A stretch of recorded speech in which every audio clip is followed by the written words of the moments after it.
I noticed something about not picking winners and losers. We say that phrase a lot now, usually with good intentions. We shouldn't pick winners and losers. We shouldn't decide whose outcomes matter more. We shouldn't judge. But here's the part that doesn't get said out loud. Every system picks winners and losers. The only question is who does the picking. In a free society, outcomes are decided sideways. People choose what they value. They choose what they support. They choose where their time, money, and trust go. No one assigns those outcomes from above. They emerge. That doesn't mean the outcomes are always fair. It doesn't mean the outcomes are kind. It just means they aren't centrally decided. When someone succeeds in that system, it doesn't mean they're morally better. And when someone struggles, it doesn't mean they failed as a person. It means a lot of small, imperfect human choices added up in one direction instead of another. That's messy, but it's honest. The alternative is something very different. When we say we shouldn't pick winners and losers, and then turn around and decide who needs more, who deserves support, and who should be protected from outcomes, we haven't eliminated judgment. We've concentrated it. We've moved it from millions of people making imperfect choices to a smaller group making official ones.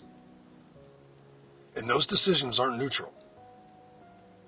They're based on values, on priorities, on assumptions about what matters most, on beliefs about what a good outcome looks like.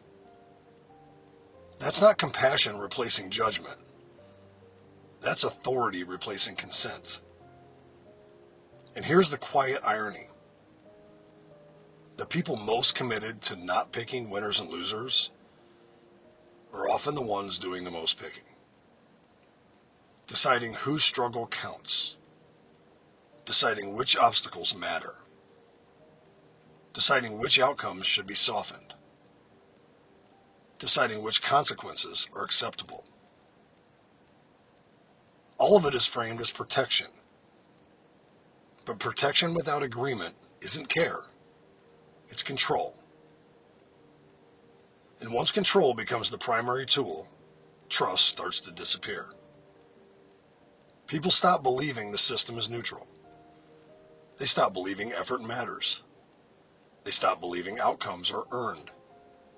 They start believing everything is curated. That's when resentment grows.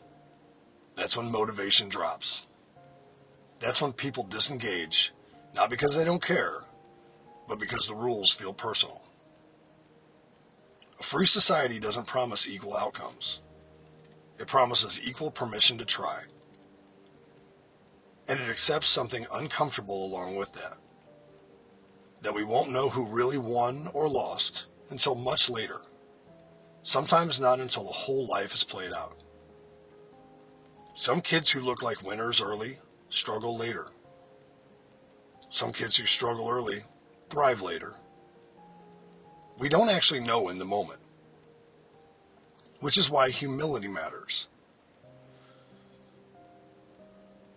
Because the moment we decide we can see clearly enough to pre-correct everyone's future, we stop being helpers and start being designers.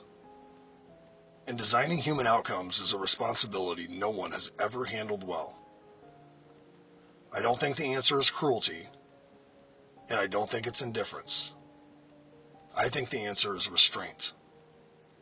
Fewer moral declarations, fewer silent judgments, more equal starting lines, more room for people to surprise us.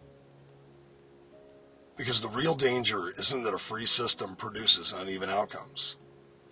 It's that a managed system convinces itself it knows which ones are acceptable.